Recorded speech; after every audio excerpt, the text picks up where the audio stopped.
আলহামদুলিল্লাহ। সম্মানিত তৌহিদি জনতা, আপনারা দেখতে পাচ্ছেন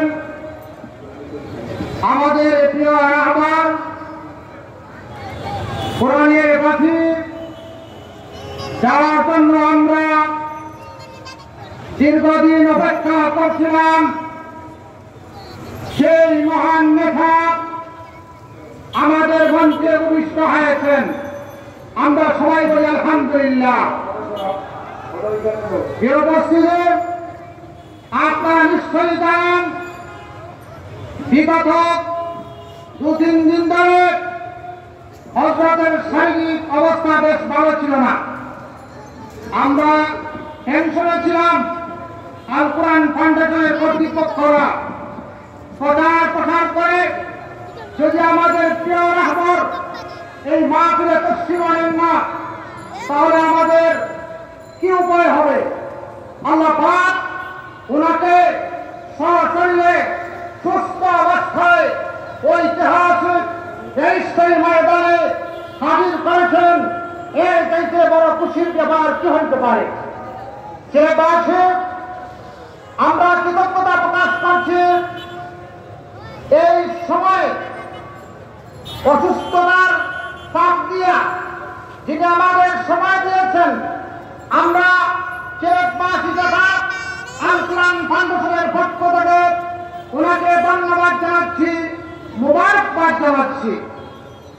আল কোরআন ফাউন্ডেশন 24তম আজকের এই তাফসীরুল কোরআন মাহফিল অনুষ্ঠিত হতে যাচ্ছে। আপনারা নিশ্চয়ই জানেন এই সংগঠনের সর্বদ্রষ্টা ছিলেন, যার চিন্তা এবং চেতনায় আল কোরআন ফাউন্ডেশন গঠিত হয়েছিল। সিলেটের সিংহ পুরুষ আল্লামা প্রিন্সিপাল হাবিবুর রহমান, তার চিন্তা চেতনায় এই আল কোরআন ফাউন্ডেশন গঠন হয়েছিল। আল্লামা নিজামুদ্দিন রহমাতুল্লাহ আলাইহিকে সভাপতি ঘোষণা করে আজ থেকে 24 বছর আগে এই ফাউন্ডেশনের অগ্রযাত্রা শুরু হয়েছিল।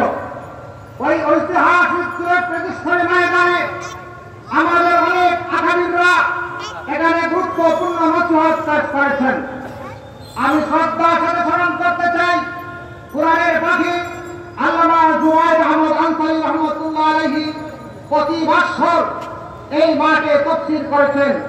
আজ আমাদের মাঝে উনি নাই, প্রিন্সিপাল হাবিবুর রহমান নাই, আল্লামা নিজামুদ্দিন রহমাতুল্লাহ আলাইহি নেই। কিন্তু আল্লাহ পাক আমাদেরকে এমন একটা নিয়ামত দান করেছেন। আল্লামা মামুনুল হক, আমরা আশা রাখি ওনার যতদিন হায়াতে জিন্দেগি থাকবে আল কোরআন ফাউন্ডেশনে উনি এসে তারা গুরুত্বপূর্ণ তাফসীর পেশ করবেন। আপনারা চান কি চান না? আলহামদুলিল্লাহ, আমরা ওনার জন্য দোয়া করি। ওনার হায়াতের মধ্যে, ওনার আমল ইলমের মধ্যে, সব কিছুর মধ্যে আল্লাহ পাক বরকত দান করুন, বলেন আমিন। মুহতারাম হাজিরিন, এরপরে আপনাদের সামনে অত্যন্ত গুরুত্বপূর্ণ তাফসীর পেশ করবেন এদেশের উলামায়ে কেরামের মুখপাত্র, কারা ইজ্জতের মজলুম আলেমদের আল্লামা মামুনুল হক। আল্লামা মামুনুল হক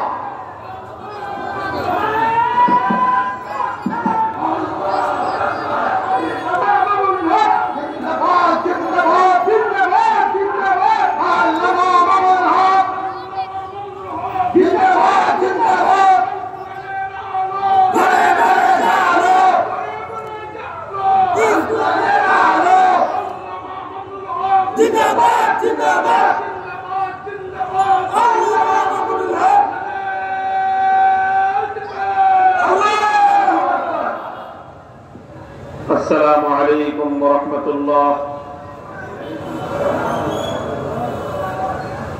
الحمد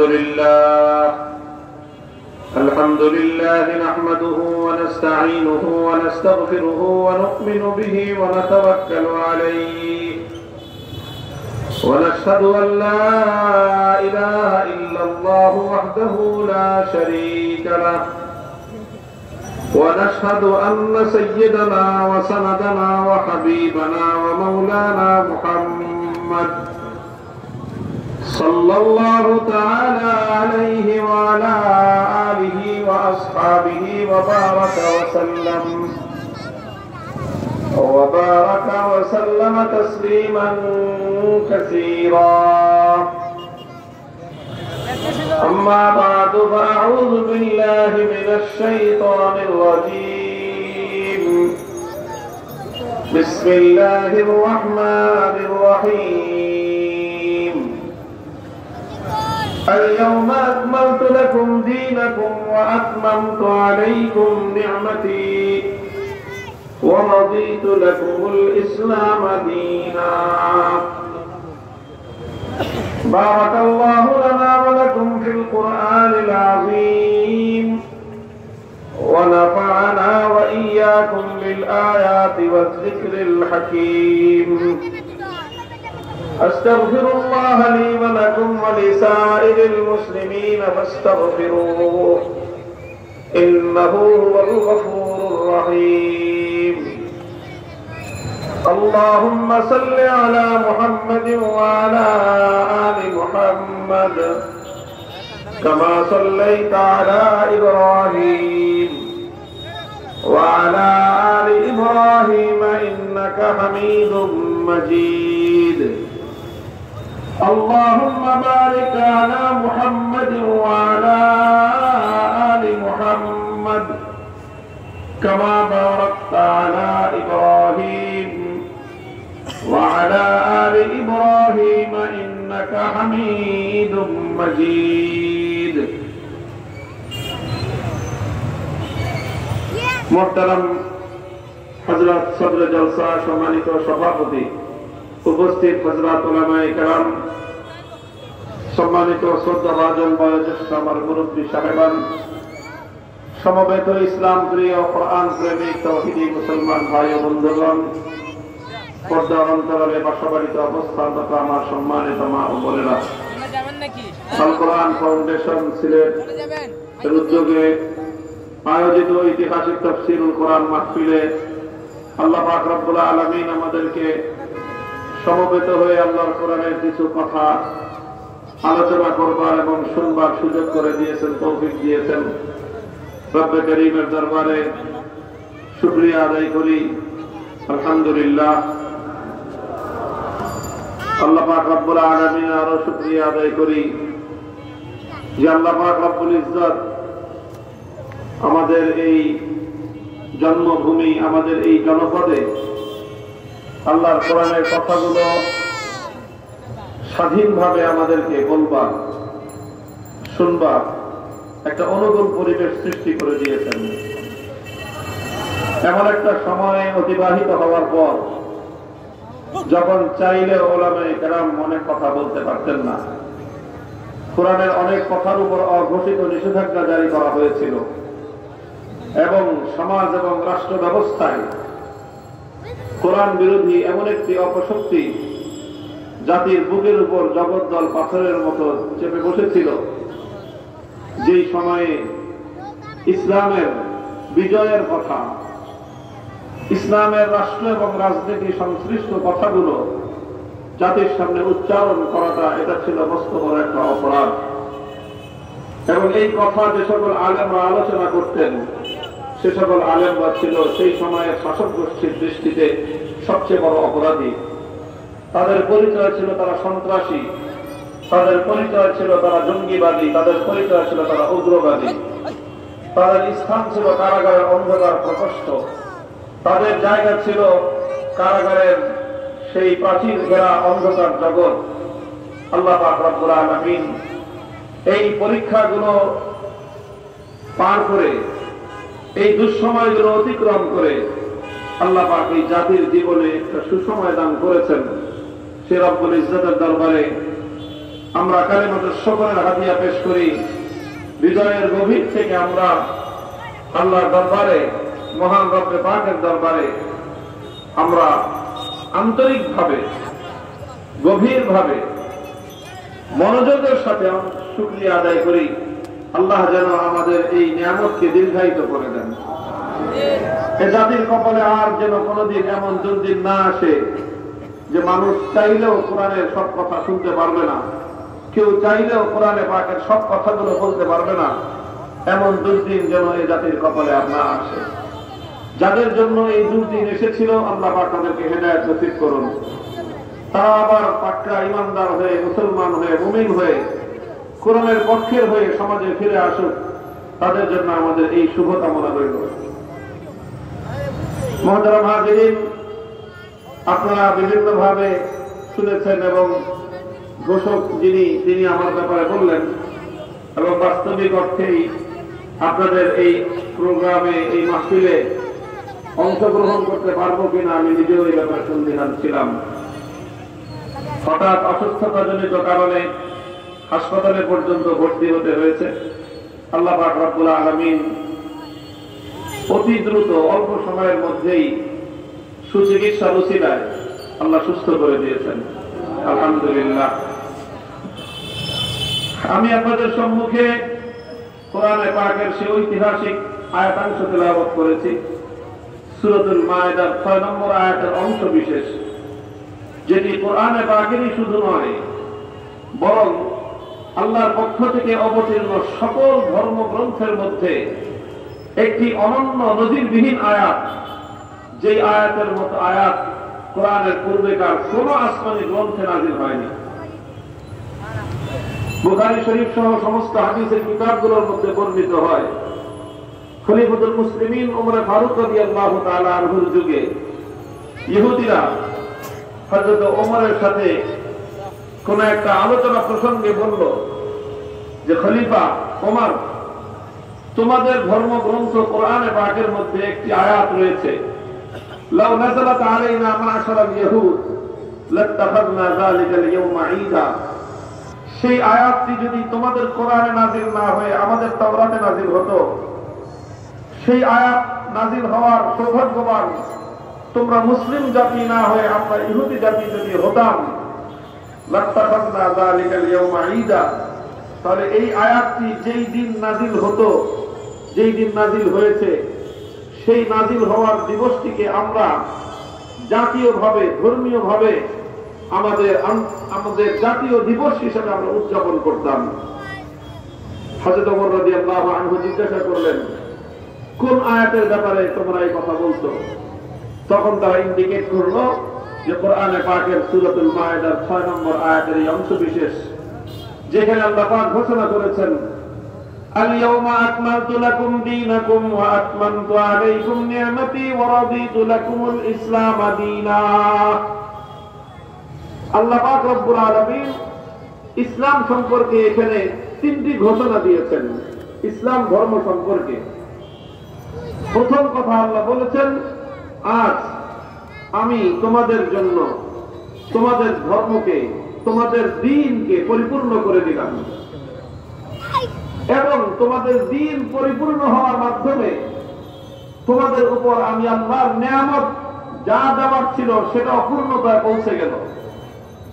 ওয়া রাদিতু লাকুমুল ইসলাম দীনা, এবং জীবন ব্যবস্থা হিসেবে ইসলামের উপর আমি আল্লাহ আমার স্যাটিসফ্যাকশন, আমি আল্লাহ আমার সন্তুষ্টি, আমার তৃপ্তির ঘোষণা দিয়ে দিলাম যে আমি আল্লাহ নিজে সৃষ্টিকর্তা হিসেবে আজকে পরিতৃপ্ত হয়ে গেলাম যে আমি যে জীবন ব্যবস্থাটা মানব জাতিকে দিতে চেয়েছি সেই জীবন ব্যবস্থাটা পরিপূর্ণ হয়ে গিয়েছে। এখানে আর কিয়ামত পর্যন্ত কোনো অসম্পূর্ণতা নেই, আর কোনো কিছু নতুন করে এখানে ইনক্লুড করবা, অন্তর্ভুক্ত করবা, অথবা কোনো কিছু এখান থেকে মাইনাস করবার প্রয়োজন পড়বে না, এবং এটা কমপ্লিট কোড অফ লাইফ, জীবনের পূর্ণাঙ্গ ব্যবস্থা হিসেবে আজ থেকে আমি আল্লাহর পক্ষ থেকে বিশ্ব মানবতার জন্য ঘোষণা দিয়ে দেওয়া হলো। মুহতারাম হাজিরিন, আমরা মুসলমানরা হয়তো বিষয়টা অনুধাবন করতে পারি নাই যে কত বড় ঘোষণা আল্লাহ দিয়েছেন, কত বড় নিয়ামতের কথা আল্লাহ পাক এই আয়াতের মধ্যে ঘোষণা দিয়েছেন। ইহুদিরা এটা বুঝতে পেরেছিল, ইহুদিরা উপলব্ধি করতে পেরেছিল যে আল্লাহ পাক রব্বুল আলামিন এই ঘোষণার মধ্য দিয়ে ইসলামকে কোন উচ্চতায় আল্লাহ পৌঁছে দিয়েছেন, ইসলামকে জীবন ব্যবস্থা হিসেবে এমন এক উচ্চতায় আল্লাহ পৌঁছে দিয়েছেন যে পর্যন্ত পূর্বেকার কোন ধর্ম পৌঁছতে পারেনি। কিয়ামত পর্যন্ত কোন জীবন ব্যবস্থা তার উচ্চতায় পৌঁছানো দূরের কথা, তার কেশাগ্র পর্যন্ত স্পর্শ করতে পারবে না। যখন ইহুদিরা হযরত ওমর ফারুক রাদিয়াল্লাহু আনহুকে এই কথা বলল, প্রতি উত্তরে তিনি বললেন যে দেখো, তোমাদের মধ্যে আর আমাদের মধ্যে এটা যেমন একটা পার্থক্য যে আল্লাহ পাক আমাদেরকে একটা পূর্ণাঙ্গ জীবন ব্যবস্থা দিয়েছেন, যেই ব্যবস্থা পৃথিবীর অন্য কোন জাতিকে আল্লাহ দেননি, ঠিক তদ্রূপ তোমাদের মধ্যে আর আমাদের মধ্যে আরেকটা পার্থক্য হলো এই যে তোমাদের যে কোনো বিষয় উদযাপন করার জন্য তোমাদের নিজেদের নির্ধারণ করতে হয়, আর আমাদের আখেরি নবী মুহাম্মদ আরবি সাল্লাল্লাহু আলাইহি ওয়াসাল্লামের উসিলায়, তার বরকতে আল্লাহ আমাদেরকে আরেকটি নিয়ামত দান করেছেন। সেটা হলো কোনটা আমরা উদযাপন করব, কিভাবে উদযাপন করব, সেটাও আল্লাহ আমাদের নির্ধারণ করার অপেক্ষায় থাকেন না, বরং আল্লাহ নিজের পক্ষ থেকে আমাদের জন্য উদযাপন করার আয়োজনটাও করে দেন। তোমরা তো বলছো যে এই আয়াত নাজিল হওয়ার দিবসকে স্মরণীয় করে রাখার জন্য তোমরা সেই দিনটাকে জাতীয় উৎসব হিসেবে পালন করতা। এবার শুনো যে এই আয়াতটা আমাদের জন্য যেদিন নাজিল হয়েছিল সেই দিনটা কেমন ছিল। সেই দিনটা ছিল সপ্তাহের 7 দিনের মধ্যে সেরা দিন, ইয়াউমুল জুমআ। সেই দিনটা ছিল বছরের 360 দিনের মধ্যে সেরা দিন, ইয়াউমে আরাফা, জিলহজ মাসের 9 দিন, 9 তারিখের দিন। সেই দিনটা ছিল এমন একটা সময়, আল্লাহর নবী মুহাম্মদুর রাসূলুল্লাহ সাল্লাল্লাহু আলাইহি ওয়াসাল্লামের জীবদ্দশায়ের একটা গোল্ডেন মোমেন্ট, একটা সোনালী সময়, স্মরণীয় সময়, নবীর জীবনের সবচেয়ে গুরুত্বপূর্ণ একটা মুহূর্তকে আল্লাহ পাক নির্বাচন করে নিয়েছিলেন সেই আয়াতটি নাযিল করার জন্য। এবং সেটা এমন একটা জায়গায় অবতীর্ণ হয়েছিল, এই ভূপৃষ্ঠের মধ্যে কোনো কোনো বিবেচনায় সেই জায়গা থেকে উত্তম আর কোনো জায়গা হতে পারে না। সেটি হলো আল্লাহর নবী যখন বিদায় হজের সময় আরাফার ময়দানে উকুফরত অবস্থায় জাবালে রহমতের উপর আল্লাহর নবী দাঁড়িয়েছিলেন। ওই সময় আল্লাহ পাক রব্বুল আলামিন জুমার দিন, আরাফার দিন, জিলহজ মাসের 9 তারিখ আরাফার ময়দানে আল্লাহর নবী সমস্ত সাহাবায়ে কেরাম নিয়ে হজের সবচেয়ে গুরুত্বপূর্ণ আমল আরাফার উকুফরত অবস্থায় জাবালে রহমতের উপর আল্লাহ পাক এই আয়াত নাযিল করেছেন। কাজে আমরা কি উদযাপন করব? পৃথিবীতে এর চেয়ে কোনো শ্রেষ্ঠ দিন তো হতেই পারে না। খায়রু ইয়াউমিন তালাআত আলাইহি শামসু ইয়াউম আরাফা, বছরের 360 রাতের মধ্যে শ্রেষ্ঠতম রাত হলো লাইলাতুল কদর, আর 360টা দিবসের মধ্যে শ্রেষ্ঠতম দিবস হলো জিলহজ মাসের 9 তারিখ আরাফার দিবস। সেই দিনকে আল্লাহ পাক এই আয়াতটি নাযিল করার জন্য নির্বাচন করেছেন। অর্থাৎ আল্লাহ পাক এই আয়াতটিকে এমন একটা দিন নাযিল করেছেন যেই দিন এই বিশ্ববাসীর সামনে ইসলামের সর্বোচ্চ বিজয়ের যে আনুষ্ঠানিকতা উদযাপিত হচ্ছিল। আল্লাহর নবী মক্কা বিজয় করেছেন, মক্কা বিজয় করে পবিত্র মক্কাকে সমস্ত শিরক জাহিলিয়ত থেকে মুক্ত করেছেন, পবিত্র মক্কার প্রতি ইঞ্চি মাটিকে সমস্ত মূর্তি এবং শিরকি সংস্কৃতি থেকে মুক্ত করেছেন। 1 বছর পর্যন্ত আল্লাহর নবী মক্কাকে পবিত্র করেছেন। পুরো পবিত্র করার পর আল্লাহর নবী তার 23 বছরের জীবন দিয়ে গড়া সাহাবায়ে কেরামের পবিত্র জামাতের পূর্ণ সদস্যদেরকে নিয়ে মক্কার দিকে তিনি হজের সফর করেছেন। সেই হজের সফরের সবচেয়ে গুরুত্বপূর্ণ দিন আরাফার দিন। আরাফার মাঠে জাবালে রহমতের উপর উকুফরত অবস্থায় আল্লাহ পাক রব্বুল আলামিন এই আয়াতটি নাযিল করে ইসলামের ইতিহাসের সর্বোচ্চ স্বর্ণ মুহূর্তে আল্লাহ সবচেয়ে গুরুত্বপূর্ণ ঘোষণাটি দান করেছেন। আল-ইয়াওমা আকমালতু লাকুম দীনাকুম ওয়া আতমামতু আলাইকুম নি'মাতি ওয়া রাদিতু লাকুমুল ইসলাম দীনা। ভাই, আমাদের বাংলা ভাষায় একটা কথা বলে, যে যদি এমনিতেই কোনো ভালো কোনো নিয়ামত পাওয়া যায় তো মানুষ সেটা পায়ে ছেড়ে দেয়। মানুষের মাগনা পাইলে মানুষের কাছে কদর হয় না, দাম হয় না, মূল্য হয় না। এমনিতে আমরা পেয়েছি ইসলাম